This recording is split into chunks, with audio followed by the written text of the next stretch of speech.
Hello, നമുക്കിന്നൊരു beef fry ഉണ്ടാക്കിയാലോ. Beef വേണം, ഇഞ്ചി, പച്ചമുളക്, വെളുത്തുള്ളി, സബോള, തേങ്ങാക്കൊത്ത്, മല്ലിയില, വറ്റൽമുളക്, മഞ്ഞൾപ്പൊടി, മുളക് പൊടി, മല്ലിപ്പൊടി, ഗരം മസാല, കറുവപ്പട്ട, ഏലക്ക, കുരുമുളക് പൊടി. ഗ്യാസ് കത്തിക്കാൻ ആദ്യം തന്നെ ഗ്യാസ് കത്തിക്കാൻ തീപ്പെട്ടി എടുത്തപ്പോൾ ആദ്യം കത്തിയില്ല കേട്ടോ. ചീനച്ചട്ടി വെക്കുക, അതിനകത്തേക്ക് നമ്മുടെ മസാലക്കൂട്ട് ഇടുക. ഏലക്ക മസ്റ്റാണ്. നന്നായിട്ട് അതിൻ്റെ പച്ചക്കുത്ത് മാറ് വരെ ഇളക്കിയിട്ട് നല്ലപോലെ കറുത്തൊരു കളറാകുമ്പോൾ നമ്മൾ അവനെ എടുത്ത് മാറ്റി വെക്കുക.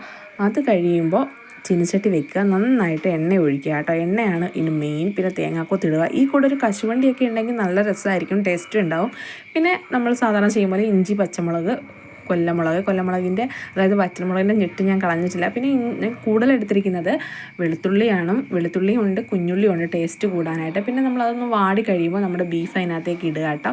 നന്നായിട്ടൊന്ന് ഇളക്കുക. അത് കഴിയുമ്പോൾ കുറച്ച് വിനാഗിരി ഒഴിക്കുക. പിന്നെ അവനെ വരട്ടി ഫ്ലെയിം ലോ ആക്കി വെച്ച് വരട്ടുക. അത് കഴിഞ്ഞ് നമ്മുടെ മല്ലിപ്പൊടിയും ഗരം മസാലയും ഒന്നും കൂടി ഇടുക.